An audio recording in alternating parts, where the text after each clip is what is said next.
Le Sosobala, ce balafon sacré conservé à Niagasola, est classé comme patrimoine culturel et immatériel de l'humanité depuis 2001. Le ministre du patrimoine historique a inauguré ce week-end la nouvelle maison du Sosobala. Les forces de défense harmonisent les points de vue dans la lutte contre le terrorisme. L'état-major général des armées vient d'initier une formation axée sur la problématique. Les acteurs du système éducatif passent en revue la dernière année scolaire pour réussir la prochaine rentrée des classes. Les comités de pilotage ont démarré les travaux dans toutes les directions préfectorales et communales.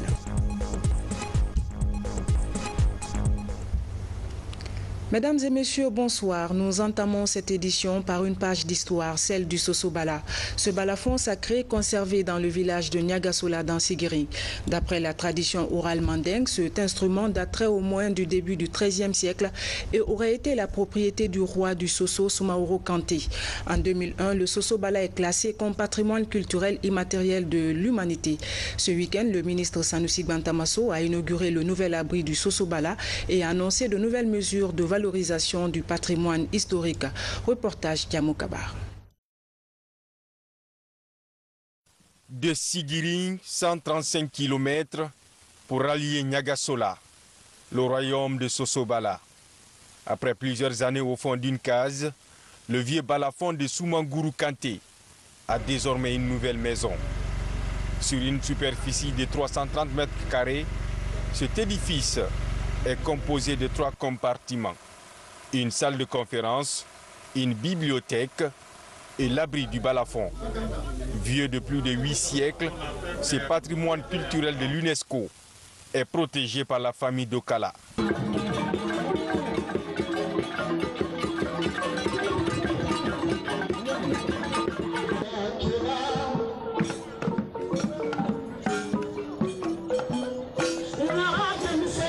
Depuis 50 ans, on se bat pour qu'il y ait un abri pour le Sosobala. On a tout fait avec la Première République, avec la Deuxième République. On a fait tout ce qu'on a pu, mais on n'a pas réussi encore à faire valoir notre volonté. C'est grâce au professeur Alpha Condé, à la Troisième République. Comme vous voyez, ce n'est pas encore totalement achevé, mais on espère que le ministre, après avoir vu ce qu'il a vu, peut-être des efforts vont être faits rapidement pour que l'infrastructure soit achevée. Le balafon va au-delà de l'aspect frontière. Ça va au-delà de l'aspect frontière. La preuve, on est venu, nous n'avons pas vu les frontières. Parce que le Mandé, ce n'est pas un seul pays, ce n'est pas que la Guinée, ce n'est pas que le Mali. Le Mandé, si je peux bien parler, c'est à peu près l'actuel CEDEAO. Si mes souvenirs sont bons, c'est à peu près la seule CEDEAO. Et qu'un tel événement se produit ici et que le Mali ne vienne pas, il y a des questions à se poser. Et vice-versa. Si par exemple c'était à nous d'organiser la même cérémonie en Guinée, au Mali, la Guinée serait là. Le réceptacle de cet instrument de musique traditionnelle est une initiative du ministère des Sports, de la Culture et du Patrimoine historique financée par le gouvernement.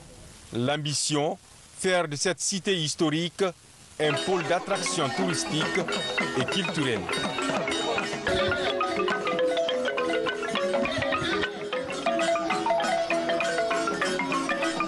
S'il plaît à Dieu, nous allons nous mobiliser, nous allons nous organiser pour promouvoir la culture guinéenne et la culture africaine. Je demande à la jeunesse de Niagasola de prendre l'exemple sur vos grands frères, sur vos papas qui sont en train de vendre l'image de Niagasola. Mais vous ne pourrez pas prendre cette relève si vous ne devenez pas une jeunesse responsable. Parce que les années à venir, Niagasola sera la plaque tournante du tourisme guinéen. La construction de cet espace est le début d'un projet de promotion du patrimoine historique et culturel initié par le département de tutelle. En plus de ce réceptacle, il est prévu aussi la construction d'un complexe muséal et d'un centre d'apprentissage du balafon. Malgré l'acquisition de cet abri moderne, l'ancienne case reste jalousement conservée. Et puis, le Premier ministre chef de gouvernement était l'hôte de marque des populations de Kouroussa ce week-end. Dr Ibrahima Kassori Fofana était porteur de messages de paix et d'unité nationale du chef de l'État, professeur Alpha Condé. Les populations, à leur tour, ont réitéré leur engagement à soutenir les actions de développement du président de la République. Reportage Adi Kamara.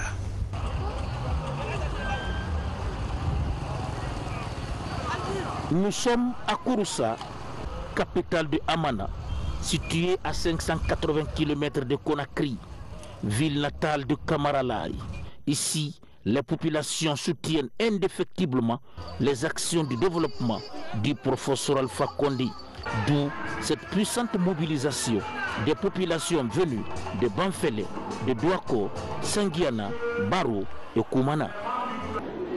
Votre visite, monsieur le Premier ministre, chef de gouvernement, offre l'opportunité encore une fois aux braves populations de Kouroussa d'exprimer et témoigner davantage à son excellence, monsieur le président de la République, le professeur Alpha Condé, leur satisfaction et leur totale adhésion à son programme de société. Les populations de Kouroussa s'engagent à vous accompagner et à soutenir toutes vos actions de votre noble et exaltante mission. La moralisation de la vie publique, l'instauration de l'autorité de l'État, la lutte contre la corruption, le gaspillage et l'impunité, et aussi la réalisation de l'autosuffisance alimentaire. Ici, le Premier ministre s'est appesanti sur les progrès réalisés en Guinée par le professeur Alpha Condé. Dr Ibrahima Kassori Fofana est revenu également sur les grands chantiers ouverts dans le cadre de l'exécution du programme de société du professeur Alpha Condé. Je voudrais, au nom de l'importante délégation qui m'accompagne, vous dire merci pour cette grandiose mobilisation qui témoigne, à n'en pas douter, de l'attachement de Kouroussa à son fils, illustre fils, professeur Alpha Condé. Kouroussa, c'est professeur Alpha Condé. Professeur Alpha Condé, c'est Kouroussa. Ce que je souhaite dire aux citoyens et citoyennes de Kouroussa est ceci. Les Guinéens savent, le monde entier sait que notre champion, le professeur Alpha Condé, a hérité d'une situation économique des plus catastrophiques. La Guinée, d'ici 2 ans, sera pays exportateur d'énergie. Cela suppose que toute la consommation domestique, nos besoins domestiques, en énergie des ménages et en énergie des industries, tous nos besoins seront satisfaits. Les chanteurs et danseurs traditionnels de Kouroussa ont montré ici leur savoir-faire, une manière de rendre la fête plus belle. Fédérer les efforts pour le développement harmonieux de la préfecture de Tougué. Les fils ressortissants et résidents se donnent les mêmes pour réussir le pari. 2 jours de débat auront permis à ces natifs de Tougué de toucher du doigt les problèmes de la localité. À l'issue de la rencontre, des recommandations ont été formulées. Abdelaziz Baldé, reportage. Environ 500 personnes sont venues de tous les horizons pour parler du développement de la préfecture de Tougué. Une première du genre où tous les fils et ressortissants de la préfecture décident enfin de regarder dans la même direction pour un développement durable. D'où la tenue de ce forum. L'implication coordonnée de tous les ressortissants s'avère indispensable pour amorcer et impulser un mouvement solide qui permettra de fédérer les forces et de mobiliser les ressources pour le développement de notre préfecture qui, malgré les immenses potentialités minières, réserve bauxite, rencontre des obstacles qui freinent son développement social, économique, environnemental depuis très longtemps. Pendant 48 heures d'intenses travaux, plusieurs thématiques sont abordées et des pistes de solutions annoncées. C'est un processus qui ne vient que commencer. Il n'est pas dit que tout ce qui s'est dit ici pourra se réaliser à date, mais ce qui est évident, c'est que beaucoup de choses qui ont été dites ici, qui ont jailli au niveau de ce forum, pourront être réalisées au fur et à mesure que des ressources seront disponibles au niveau non seulement de l'État, parce que l'État a sa partition à faire, au niveau des bailleurs de fonds multilatéraux et au niveau des associations des ressortissants, tant à l'intérieur qu'à l'extérieur de la Guinée. Les gens iront sur le terrain pour positiver ce qu'on a eu à faire ici. Donc j'avoue que c'est imminent. C'est imminent parce que juste après ici, nous procéderons à l'essentiel. Située à 85 km de la baie, la préfecture de Tougué a presque besoin de tout pour son développement. Au terme de ce forum, il y a de l'espoir pour un développement accéléré. Le fait simplement de rassembler autour de cette question de développement tous les ressortissants et amis de Tougué est déjà une avancée. Si nous, ressortissants et amis de Tougué, nous faisons l'essentiel pour le développement de Tougué, le reste sera beaucoup plus facile pour l'État. Ce forum est une initiative de l'Association pour le développement de la préfecture de Tougué, ADPT. Ces actions sont soutenues par l'Organisation mondiale de la santé. À date, la réalisation de plusieurs projets sont annoncés. Entre autres, la route Labé-Tougué et la mise en place du barrage Koukutamba, pour qu'enfin, cette préfecture soit un pôle d'attraction. Ici, pour l'instant, 90% de la population ne pratique que l'agriculture et l'élevage. À Conakry, les forces de défense harmonisent les points de vue dans la lutte contre le terrorisme. L'état-major général des armées vient d'initier un atelier de formation axé sur la problématique. La démarche est soutenue par l'ambassade des États-Unis en Guinée. Sergent-chef Lamine Sana Camara, correspondant de la presse militaire.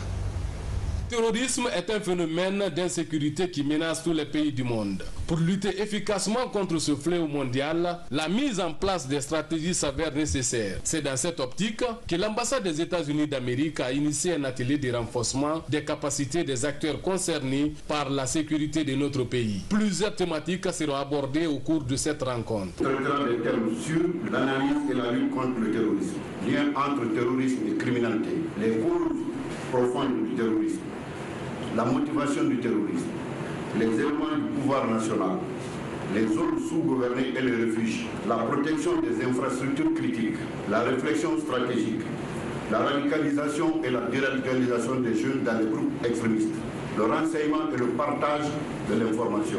Nous sommes très contents d'avoir cette opportunité d'aider en termes pratiques avec les efforts de Guinée, mais je sais que ces efforts ont commencé depuis longtemps, avec les ressources, avec la leaderance qui commence avec son Excellence le Président d'État et avec tous les ministres. Je sais que les forces guinéennes sont assez préoccupées, ils sont très conscients du risque, ils sont très professionnels. Cet atelier constitue un de plus dans l'apport des États-Unis depuis la mise en œuvre de la réforme du secteur de sécurité envers les forces de défense et de sécurité. Je voudrais leur réitérer les sincères remerciements de son Excellence, Monsieur le Président de la République, chef des armées, le professeur Alpha Condé, pour ce d'autres appuis inestimables. Aussi, je voudrais particulièrement remercier son Excellence, Monsieur l'ambassadeur des États-Unis en Guinée, pour ses propres initiatives et efforts qui ont donné un nouveau souffle à notre coopération depuis son arrivée en Guinée. Autant les terroristes utilisent plusieurs modes d'action, autant les différents États doivent trouver des voies et moyens nécessaires pour l'éradication de ce phénomène. C'est pourquoi le présent atelier trouve toute son importance. Sur un autre plan, l'heure est aux préparatifs de la rentrée scolaire au ministère de l'Éducation nationale. Ce lundi, des comités de pilotage ont été mis en place dans toutes les directions préfectorales et communales. L'idée, c'est de permettre à ces acteurs d'identifier les acquis et faiblesses de l'école guinéenne, mais aussi de proposer des pistes de solutions pour revigorer le système éducatif guinéen. Le point avec Mama Issata Camara. Ils sont directeurs préfectoraux et communaux de l'éducation, syndicats, ONG, APAE, DSPE, partenaires techniques et financiers à prendre part à ce rendez-vous annuel de l'éducation. Ces acteurs du système éducatif se retrouvent pour tirer des leçons de l'année scolaire écoulée, mais aussi proposer des solutions pour la qualification du système éducatif guinéen. Ce cadre de concertation permet des échanges. Chacun, en ce qui le concerne, développe n'est-ce pas, à travers des éléments statistiques, des problèmes qu'il a rencontrés au niveau, n'est-ce pas, de son service. Donc ça nous permet de relever les défis, les faiblesses, et ça nous permet aussi de voir les aspects où on a eu du succès. Que chacun, en ce qui le concerne, puisse dégager des initiatives, puisse proposer des solutions pour nous sortir de l'ornière, pour nous aider à cadrer nos enfants, à préparer l'avenir de ce pays. Cette concertation de 3 jours est une opportunité pour chaque participant de se prononcer sur les difficultés qu'il rencontre. C'est le cas des représentants de l'association des parents d'élèves qui, pour la première fois, participent à cette rencontre. Notre rôle est un rôle prépondérant parce que pas d'école sans les parents, pas d'enseignants sans des parents, pas de parents, pas d'école. Donc on a des rôles séparés mais ensemble dans l'école parce que nous sommes intermédiaires entre les parents et les enseignants, entre les parents et les élèves, entre les enseignants et les élèves, entre enseignants et enseignants. Donc on a un rôle très important à jouer dans l'école. Ces travaux de comité de pilotage de l'éducation se tiennent dans toutes les directions préfectorales du pays. Après 3 jours d'activité, les conclusions tirées seront remontées et examinées au niveau régional puis national pour leur adoption. Restons dans ce registre. À Matam, les acteurs du système éducatif passent en revue la dernière année scolaire pour réussir la prochaine ouverture des classes. Les conclusions de ces assises permettront aux autorités communales de l'éducation de faire face aux difficultés qui ont marqué la dernière année scolaire. Reportage Mohamed Salouba. Avec un effectif de plus de 53 000 élèves répartis dans 137 établissements scolaires, la direction communale de l'éducation de Matam est l'une des plus importantes de la capitale. Dans la commune, la gestion des effectifs et l'amélioration des conditions d'apprentissage sont des défis à relever. Pour réussir la prochaine ouverture des classes, les acteurs du système éducatif de la commune passent en revue la dernière année scolaire. Le diagnostic sera posé. Nous comprendrons que les problèmes qui se posent au niveau de la commune, n'est-ce pas, c'est essayer de voir comment remédier à ces problèmes-là. Par exemple, le problème d'infrastructure. Il y a des écoles à Matam à rénover. Il y a des écoles qui sont vétustes. Quand je prends par exemple le lycée Bonfi, le lycée collège Bonfi, c'est une école qui a une capacité d'accueil beaucoup plus supérieure actuellement par rapport, n'est-ce pas, aux bâtiments qui existent. Donc c'est des écoles à rénover. Durant 3 jours, ces encadreurs scolaires vont débattre des thématiques comme l'amélioration de la capacité d'accueil des établissements scolaires, la coordination des interventions des partenaires et le suivi des investissements dans le domaine de l'éducation. Le résultat des réflexions des cadres de l'éducation qui, pendant 3 jours, vont réfléchir sur tout ce qu'il y a comme problème au niveau du système. Et comme cela, c'est ce résultat-là qui va nous servir davantage à voir au plus près les préoccupations ou alors les solutions à apporter par rapport à ces difficultés ou alors de renforcer davantage ce qui est déjà bien fait. Cette année, la commune de Matam a enregistré le plus faible taux de réussite au baccalauréat. Comment rehausser le taux d'admis aux prochains examens nationaux? La question va focaliser les débats durant les travaux du comité communal de pilotage du système éducatif à Matam. Dans le même volet, la coopération entre la Guinée et la Côte d'Ivoire se renforce au niveau des institutions d'enseignement supérieur. Des étudiants guinéens compétissent au concours d'accès à l'Institut national polytechnique de Yamoussoukro. Les épreuves ont été lancées ce matin à l'université Gamal Abdel Nasser de Conakry. Reportage Francis Collier. 129 bacheliers issus des sciences mathématiques et expérimentales tentent d'accéder à la célèbre école préparatoire de Yamoussoukro. L'Institut national polytechnique Houphouët-Boigny recrute chaque année un nombre limité de boursiers africains. Cette école forme des ingénieurs de haut niveau. À l'Institut, on a 6 grandes écoles, en fonction donc des spécialités. Alors vous avez l'école des mines, où moi-même je suis responsable du cycle ingénieur. Vous avez l'école des travaux publics, vous avez l'école de commerce, vous avez l'école d'agronomie, vous avez l'école d'industrie et puis vous avez une école de formation continue. Aujourd'hui, nous avons une école doctorale. Alors, c'est une diversité de spécialités que nous avons. Si vous êtes en commerce, tout ce qui concerne le commerce, vous aurez le choix. Si vous êtes en mine, tout ce qui concerne les mines, vous aurez le choix. L'année dernière, sur 128 candidats, 21 ont été admis. Un niveau jugé remarquable pour une première participation. Cette année, le département de l'enseignement supérieur et de la recherche scientifique souhaite plus d'admis encore. L'Institut national Félix Houphouët-Boigny de Yamoussoukro en Côte d'Ivoire a signé un accord avec l'Institut polytechnique de l'Université Gamal Abdel Nasser de Conakry.